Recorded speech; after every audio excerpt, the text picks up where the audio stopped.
اس سے پہلے ایک اسرائیلی روایت حضرت یعقوب علیہ السلام کے متعلق بھی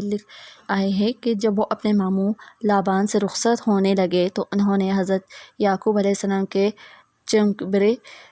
بچے دینے کا وعدہ کیا تھا۔ حضرت یعقوب علیہ السلام نے بھی اسی طرح کیا تھا جس طرح موسیٰ علیہ السلام نے کیا۔ اللہ تعالیٰ کا فرمان ہے، جب موسیٰ علیہ السلام نے مدت پوری کر دی اور اپنے گھر والوں کو لے کر چلنے کے طور پر آگ دکھائی تو اپنے گھر والوں سے کہنے لگے کہ تم یہاں ٹھہرو، مجھے آگ نظر آئی، شاید میں وہاں سے راستے کا کچھ پتہ نکالوں گا اور آگ کا انگارہ لے کر آؤں گا تاکہ تم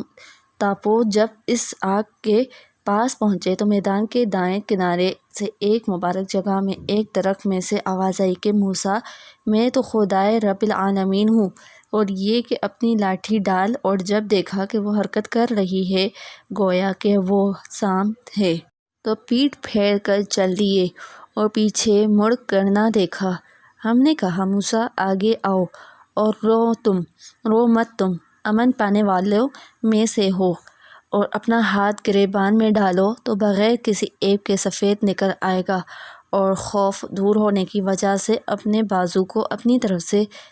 لو، یہ تمہارے پروردگار کی طرف سے ہیں۔ ان کے ساتھ فرعون اور اس کے درباریوں کے پاس جاؤ کہ وہ نافرمان لوگ ہیں، اور یہ بات پہلے ہی ذکر کر آنے ہیں کہ موسیٰ علیہ السلام نے اکمل واتم یعنی زیادہ مدت 10 سال والی پوری کی، اور یہ بات اللہ کے فرمان سے بھی ظاہر ہے۔ اور اس آیات سے اخذ کی گئی ہے کہ حضرت مجاہد فرماتے ہیں کہ حضرت موسیٰ علیہ السلام نے 10 سال مدت پوری کر کے مزید 10 سال ان کے ہاں کام کیا، پس جب وہ اپنے اہل کے ساتھ چلنے لگے یعنی اپنے سسرال سے چلے تو بہت سے مفسرین کا ذکر ہے کہ آپ کو اپنے گھر والوں کی زیارت کرنے کا شوق چڑھایا تو آپ نے پوشیدہ طور پر بلاد مصر کا ارادہ کیا۔ جب آپ اپنے اہل و عیال اور ان بکریوں سمیت چلے جو آپ کی قیام مدین کے دوران حاصل کی تھی، اندھیری ٹھنڈی رات تھی، آپ راستہ بھول گئے اور مغرب و مشہور راستہ آپ کو معلوم نہ تھا، لیکن آپ آگ جلانے کی کوشش کرتے رہے لیکن آگ نہ جلی۔ ادھر رات زیادہ اندھیری اور سردی سخت ہو گئی، آپ اسی حالت میں تھے کہ آپ نے وہ طور کی جانب سے دور سے آگ چمکتی دیکھی، اور وہ کوہ طور آپ کی رائے طرف مغربی سمت میں تھا۔ آپ نے اپنے گھر والوں کو فرمایا کہ تم یہیں ٹھہرو، میں نے آگ دیکھی ہے، اور یہ بھی گویا موسیٰ علیہ السلام کو آگ دکھائی دی گئی تھی، تو وہ دراصل نور تھا، اسے دیکھنا ایک کے بس کی بات نہیں تھی۔ ہو سکتا ہے کہ کوئی تمہارے پاس خبر لاؤ یعنی اس سے راستہ معلوم کرو، یہ آگ کا انگارہ لاؤ تاکہ تم آگ سینک لو۔ اس سے صاف معلوم ہوتا ہے کہ آپ ٹھنڈی اور سرد رات میں راستہ بھول گئے تھے۔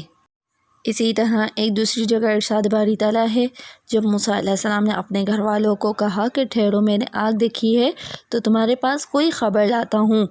یہ بھڑکتا شعلہ لاتا ہوں۔ اس طرح ایک دوسری جگہ ارشاد فرمایا، اور کیا تمہیں موسیٰ کے حال کی خبر ملی ہے؟ جب انہوں نے آگ دیکھی تو اپنے گھر کے لوگوں سے کہا کہ تم یہاں ٹھہرو، میں نے آگ دیکھی ہے، میں وہاں جاتا ہوں، شاید اس میں سے کوئی تمہارے پاس انگارہ لاؤں یا آگ کے مقام کا راستہ معلوم کر سکوں۔ آخر آپ خبر لائے، اور کیسی اعلیٰ عمدہ خبر تھی کہ وہاں رہنمائی پائی، اور کیسی شاندار رہنمائی پائی، وہاں سے نور حاصل کیا، اور کیسا نور تھا۔ اللہ تعالیٰ نے فرمایا، جب وہاں آئے تو وادی کی دائیں جانب برکت والی زمین میں درخت سے آواز دی گئی کہ اے موسیٰ، بے شک میں اللہ رب العالمین ہوں۔ بس موسیٰ علیہ السلام کے پاس ندا آئی کہ جو وہ آگ میں تیری دکھانا ہے